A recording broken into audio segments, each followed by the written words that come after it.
my life away. It rips my life away. And it rips my life away. And it'll rip your life away. It'll rip your life away.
It worked.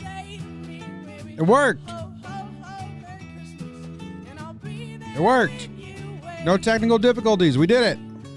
We all did it. Congrats to each and every one of you. Good morning. Happy Friday. Happy Friday. So excited. The video quality for this performance is crazy. It's like 1990, early 90s or something like that. Whatever. Good morning, everyone. Happy Friday. I'm excited. Unscathed thus far, which means in 2 minutes the technology will crap out at me and I will be upset. I hope that everyone's having a fantastic Friday morning. We got Norm in the chat. Josh, don't forget the intro Osborne. It's funny how much that has actually been helping me lately. Welcome to the morning show. It's little bite-sized bits of everything that I personally enjoy. Geography, history, books, music, baseball. So thank you. Abe in the chat. Abe says, Abe in the chat, doing me a favor. Did you see all the new Mornin Tourist merch dropped? It did. You guys decided you're called the Tourist? We made some merch for you. How about that? Also, we got Yes Please Coffee bringing in the last episode of the week. yesplease.coffee/Jomboy. I mean, I made cold brew out of it. I made this so incredibly strong because when you make cold brew, you really just make concentrate. I didn't dilute it. So this is intense what I'm drinking right now. We'll see if I finish that. If I wasn't in front of the computer, in front of a mic, I would go dilute it more because it's pretty intense. But Yes Please Coffee. Saw someone else picked up a bag recently. You can get 25% off your first order using discount code Jomboy. Freshly roasted beans sent to your door every day. Not every day. Not every day. Well, I wonder if you can do every day because you get to choose how often they show up. You get to choose the size, and then you get a nice new and unique blend every time. New and unique blend. Not sure what blend you like? Try a bunch. You can cancel at any time. No qualms from Yes Please. You can skip an order if you want. You can do whatever you want. They send you a playlist full of songs, which is fun. They tell you where the beans have been brewed. It's a pretty cool deal. So Yes Please has been kind enough to sponsor the last 2 weeks of Mornin. I appreciate them. Go check it out. 25% off your first order. Discount code Jomboy. This song is still going, huh? How about that? Thought it'd be over by now. All right. It's fading out. It's fading out. What a crazy voice. You hear that song and you're like, it's just a pop song. And then when you really listen to it and see him singing, you're like, damn, that guy's doing some incredible stuff with his voice. Blind Melon. Interesting band name. How did that happen? I don't know. Anyway, today on Jomboy Media, we got Talking Yanks. We did a bullet point episode. 10 solid bullet points of info you need to know if you haven't been keeping up, and our thoughts on those things if you have been keeping up and you're interested in what we have to say. Talking Baseball is a preview of the West regions. The West region, contenders, not contenders, what we think, and all that. What we're listening to, Nick and Courtney sat down again, and Courtney roasted Nick because he just had a terrible incident with Roman numerals. Went into the Roman numeral world like far too gung-ho, and Courtney was like, hey, maybe don't go in that room. You're going to embarrass yourself if you go to try and hang out with all the Roman numerals. So kind of a funny clip there. Well, it was very funny. Jake and I were cracking up last night when we were watching it. And Jomboy and Jake TV. Oh, I think Jomboy and Jake TV today is Jomboy Jake TV. Is it Stairway to Stardom? Someone in the chat say it's Stairway to Stardom. Because if it is, Stairway to Stardom. Stairway to Stardom is like what's it called? Like your local TV station, public access TV station. And this dude hosted a talent show in his basement. It's so weird. Producer Luke told us to watch it. It was very cringy. I didn't want to be mean to 12 and 13-year-old girls that are dancing in a creepy guy's basement. I mean, go watch it if you're interested in bad TV and cringe fests and all that. Go check out Stairway to Stardom. It's wild. Maybe we'll do it again. See if people like it a lot. Anyway, that's everything we got going on Jomboy Media. In my screen, I feel like I look real glossy and sweaty, but I don't feel glossy and sweaty. Damn. Not Mr. Moon says it's basically basement baggage. It's crazy. It was pretty weird. The dude eats up the first 7 minutes of the show just singing. It's gross. It's good. We like it. All right, let's move on. I wonder if I got this set up on the first try. Test? And that's all I have to say about that. I mean, what a Friday so far. The weather today in Holyoke, is that how you pronounce it? Holyoke, Mass? It's 78 degrees and cloudy, which is nice. It's 72 degrees and cloudy in New York City. 78 degrees and cloudy in Holyoke, which is a pretty phallic shape of a town. Now, you could say it looks like a finger or a thumb. Which way does it go? So confusing. But it kind of looks like a penis. Which, it's just how that happens. Like, if you go like this, that's pretty phallic looking. And if you can't figure it out, up here's the penis head. Here are the balls. If you couldn't figure that out, though, you've just never seen a penis. Anyway, what did I find out about Holyoke? It was called the Paper City. It produced so much damn paper. Like, in the 19th century, the city produced an estimated 80% of writing paper used in the United States. So, that's the 19th century. I wonder how much writing paper was supplied back then. Whoa, what was that noise? Anyway, if you go to like YouTube, it's a bunch of ghettos and stuff. But they did invent volleyball in Holyoke, Mass. And it was originally known as mintonet for its similarity to badminton. Mintonet. Oh, I get it. It was invented in 1895 at the Holyoke YMCA. I had no idea that America laid claim to the invention of volleyball. And I'm damn proud of us. That's awesome. Well, all right. If we're being honest, I don't care. But it is cool. I didn't know that. The back end of it is all green. Here's city. Oh, the other cool thing was, and this is a weird coincidence because I was going to do the documentary we're doing later, and then I on this subject, and then I read that the city of Holyoke was one of the first cities to use the grid plan. One of the handful of cities in New England built on the grid plan, because New England roads look like spaghetti thrown on a map. And the grid, so this is one of the first cities where they did this downtown area. Oh, am I still crooked for you guys? That's frustrating. where they did a grid plan. More on the grid later. Because I've been talking about the grid to everyone I talk to, and they're like, shut up about the grid. So, more on that later. What else did I find out about Holyoke? I think I found there's Holyoke, Mass. Oh, there sounds like there was a shooting. Yeah, every YouTube video just says like ghetto, most dangerous city in Mass, ghetto. So that's disappointing. There's some music videos shot there. Paper. The last great paper mill. Shout out to this kid. Old building. I mean, it just looks like an old building now. That's crazy that industries just fucking come and go like that. 80% of the country's paper came from this mill, or a good percentage of it, and now it just looks like this. It's pretty wild. Pretty wild. Abandoned building. That staircase looks freshly painted. That had to be a new staircase.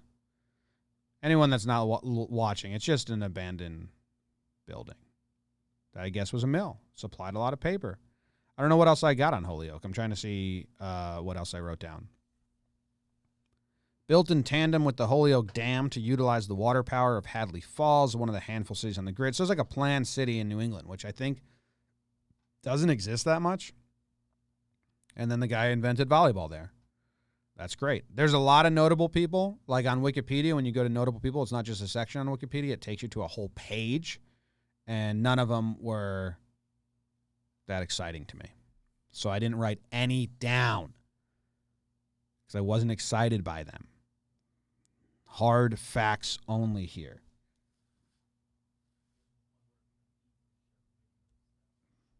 What, did it not work? Oh, now it's not working. Interesting. I was trying to play that. That's all I have to say about that. I think the soundboard in the other room got turned on. God damn it. Telling you, we got two soundboards. They connect via Bluetooth, and you can't rename them. So you just got to guess and check. Guessed wrong there. And they switch orders on you. So like right now, this one isn't it, and it's on top. But when I disconnect it, it switches order. Now I'm going to try the one on the bottom. Wrong one again. Oh, for fucking 2. Now I'm going to try the one on the top. All this to play a... Does it work? Okay, got it. And that's all I have to say about that. We're moving on. We're moving on to the baseball player. His name is... All right. His name is Junior Ortiz. And before I go into the stuff I want to talk about, we'll just look at his career real quick because the stuff I want to talk about is kind of weird. But Junior Ortiz was pretty good. I mean, okay. Hear me out. He wasn't pretty good. Negative WAR in his career. But he played for a long time. He played for 13 years as a backup catcher. Like the most games he ever played in a season was 95 when he was 33. Started playing when he was 22, bounced around a little bit, a lot of years with Pittsburgh. But he was a good defensive catcher and like a terrible hitter. 256 career batting average, 305 on base percentage, 305 slugging. That's tough, man. Your on base percentage and your slugging are the exact same thing. And 610 OPS, 70 OPS plus. He had 1 year in 1990 where he had a above average year hitting, 1988 and 1986. Junior Ortiz, full name Alberto. So I went to his Wikipedia, right? And there's like 2 lines on his Wikipedia. I'll see if I can find them for you. Junior Ortiz. And I was like, they're the most random lines to just be on a dude's Wikipedia. So here we go. You ready for it? I'm going to zoom in so you can read it more. These are the 2 lines that I saw on his Wikipedia. They talk about his playing champion. Then it just says, new paragraph. Ortiz was a light-hitting catcher with a stutter. New paragraph. Ortiz developed a reputation for having a strong sense of humor. It's like, what are we doing? Those are the most random things. It's not bullet points. It's just like new paragraphs on his Wikipedia. So I went to the source, right? I went and found the references. Where are they saying these things? And then they're from books. And in the books, there's actually some interesting stories about this. So this is Tim McCarver's book. So the baseball section has turned into the book section, and the book section's turned into a documentary section. What the hell's going on Mornin today? Jeez. The first instance is in Tim McCarver's book, and he's talking about how communication between a pitcher and a catcher transcends language because baseball is so universal.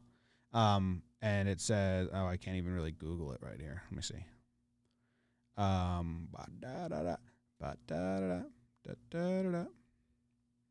right, well, I can't highlight it, but it's right in the middle here where he says, there's a much-told story about Tom Seaver and catcher Junior Ortiz. That's our dude. About 12 years ago, Junior, who is a funny, dear man. So someone read this book and was like, we got to add that to his Wikipedia. This guy was funny. People need to know that. He was trying to learn English, and Tom was trying to teach him with a crossword puzzle. The puzzle asked for a 4-letter word for clenched hand. I know it, fist. I'm smart enough, though. Tom clenched his hand in a fist and said, Junior, think about this. Like my great uncle used to say, you want a knuckle sandwich? And Junior piped up, oh, pitch out. And Tom Seaver said, that's so many more letters than 4, Junior. Come on. No, he didn't say that. It's not part of it. But McCarver's just saying that shows how universal a fist is for pitch out. Transcends language. So someone read that small paragraph in Tim McCarver's book and said, we got to add this to Junior Ortiz's Wikipedia. Like, come on. People need to know he was funny. And then the next book is Phil Necro's book. No, it's Tim Kirkchin. Is this a great game or what? God, I love Kirkchin. And this chapter of this book is titled Phil Necro's Teeth. But the book goes on to say, Junior Ortiz, our dude, right? Junior Ortiz, a backup catcher for several teams, had a son named JJ, which he said, I should have known, stands for Junior Junior, because he had such a bad stutter. I mean, that is really funny. If you have a stutter and then you name your son Junior Junior, JJ, because you just know you're going to repeat it anyway. That's bizarre. And then, next sentence, Ortiz was a terrible hitter with an even worse stutter. So someone read that line and was like, we got to get this on the Wikipedia page. Let's go. Dude sucked at hitting and stuttered. The people got to know. So they threw that one line on the Wikipedia. But the whole story is pretty funny here. When he extended his hitting streak to 3 games one season, he said, only 58 more and I break Lou Gehrig's record. With Junior, I was never sure if he was kidding. Dude was kidding. And I guarantee you he was kidding. We already know he's got that great sense of humor. Read his Wikipedia one time for me, Tim. In 1990, his Twins teammates gave him a T-shirt that read, I can't hit, I can't throw, I can't run. What am I doing here? How fucked up is that? Dude, that is such a brutal T-shirt to be given to by your teammates. I can't hit, I can't throw, I can't run. What am I doing here? Come on, guys. Come on. And yet Junior was the catcher in Cleveland on a Sunday in 1991 when the Twins extended their winning streak to 14 games. After the game, Ortiz gave the famous Lou Gehrig speech. Today, I consider myself the luckiest man on the face of the earth, stammering all the way through it. Today, I come from a long line of stutterers. Both my uncles and my grandpa stutter on hard C's, hard T's. And I was born with a speech impediment, as you all know. You're not allowed to come at me for R's. Sometimes they're going to sound like W's. But anyway, he was a stutterer. And then Ortiz said, after he quoted Lou Gehrig, said, if we had lost today, the guys would have beat the hell out of me. I was afraid I would jinx us. I thought I was the only way we could lose this game. I mean, I think you're going to feel that way when your teammates give you a shirt that says, I can't hit, I can't throw, I can't read, I can't run, what am I doing here? It's a tough shirt. It's a really tough shirt to be handed to by your teammates. Anyway, that's the Junior Ortiz story. So a legit thank you to whoever wrote that stuff on his Wikipedia page, because it led to some funny stories. And we are all the better for it. Next up, here comes the part where some people are like, okay, the baseball makes sense. He's going to do a book now? What the fuck is that? We're not doing a book today.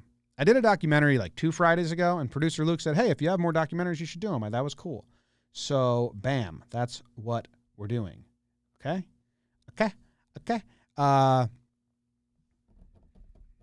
Do I just go into it? And that's all I have to say about that. Rick Burns, brother of Ken Burns, made a documentary about New York. I took a gummy a couple weeks ago. I started watching it. I was blown away the whole time. I was like, holy shit, this is interesting. I'm a loser. I love history. I live in Manhattan now, so it's a little more like hits closer to home in a dumb way. I think that is just more relatable.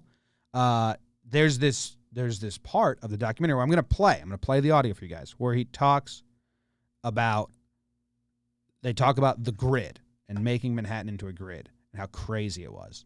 So this may be awkward because I'm just going to play like a clip from documentary instead of like read, but I don't know. I'm fascinated by it, and every day I'm like, whoa, this is nuts. Here we go.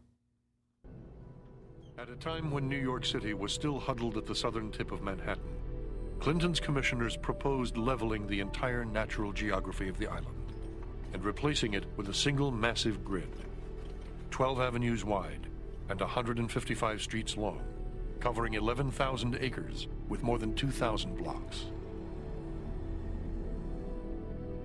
There had been grid plans before, but never on this scale. At a time when the city held fewer than 100,000 people, the plan envisioned a giant metropolis of more than 1 million. If realized, it would transform Manhattan into the most populous city on Earth.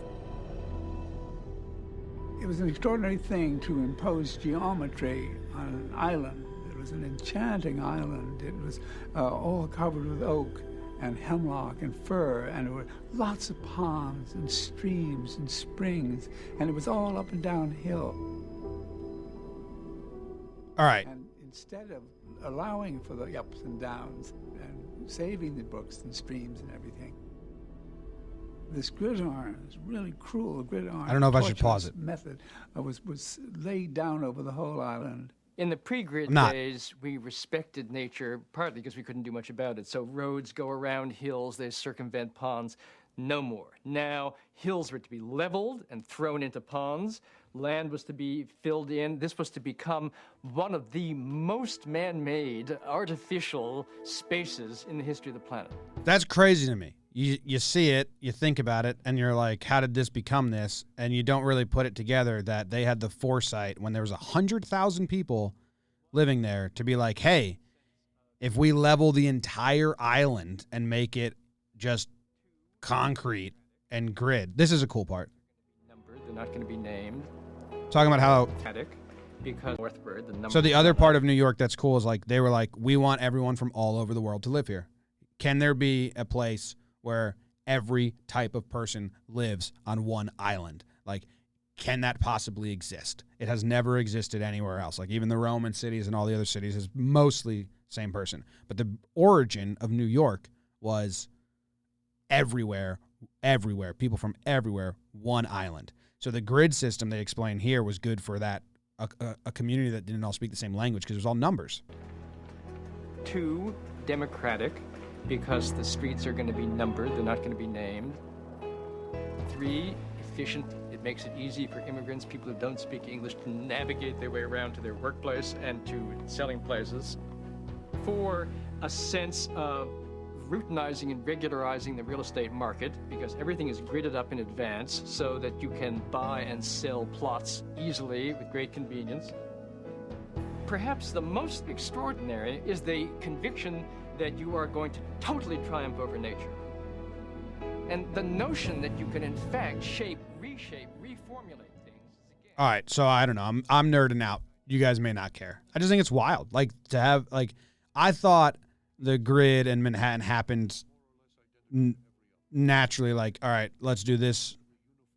Let's add 20 blocks. All right, let's add 20 more blocks. All right, let's add 20 more blocks. Like we're growing. Keep going. Nah, when they were at 100,000 people, they were like, let's do the whole fucking island. Let's level it. And let's leave Central Park in the middle. And random parks here and there. It's crazy. And there's some line here that says what the grid really does well is, because there's cross streets at all the time, you can stand at an intersection and see the sunrise and the sunset. So even though there's huge buildings in the way, you can look down avenues and see for a long time, where if it's like circles and might be talking about it here. What you have in the grid is a powerful underorder in a city where there is so much anarchy. And you can stand on any cross street and you can see the river on either side. And also the breeze comes through and you get the sun rising on one side and the sun setting on the other side. It's also quite nice, the big, long, straight avenues that run north-south, which Jean-Paul Sartre admired. He loved these big, straight avenues in which you could see the light always. And they seem somehow, in a way, a representation of American limitlessness. Yeah, like those long avenues that Manhattan has where you can just see forever down if you get up. It's not normal for a city to have. They usually intersect, and there's a circle in the middle, and you can't just look and see the end of the island. Like if I walk out of my apartment and stand in the intersection, I can see the end of the island on one side and the end on the other. And it's a huge metropolis. So I don't know. That shit's blew me away. I was also high on the couch, but I was like, whoa. I did not know that's how Manhattan was built. Like they fucking in 18 whatever, they're like, let's level the whole damn thing. Then it worked. It's great. Yeah. All right. Someone says, these have to get copyright claimed all the time. Yeah, Mornin. I mean, I open up with a song. So that's why it's good to have a sponsor, because they make zero money on their own. So it came to a point where I was like, do we keep doing Mornin? I like doing it. We got a nice, good base, but, they're not bringing in native ads like the breakdowns and all the other stuff do. But our base says, now do something about the traffic. Yeah. That's going to suck. That's always going to suck. But I drive to and work every day and find parking easily. Manhattan to the Bronx every day. And, doesn't take long. But yeah, grid. Fucking super interesting in my opinion. And I told producer Luke I was going to do it. And he was like, you've already done that. And I was like, I think I've just talked about it to everyone that I talked to since watching that doc. And I've never done it on the show. So there you go. Friday doc. What do we got here? Vinny donated $2 to my gummy fund. That's awesome. Fart Dad said, if you get copyright claimed by multiple people, do they split the ad money? I don't know. Well, you got to ask them. I mean, I would guess so. Yeah. But, a lot of times we'll just demonetize it.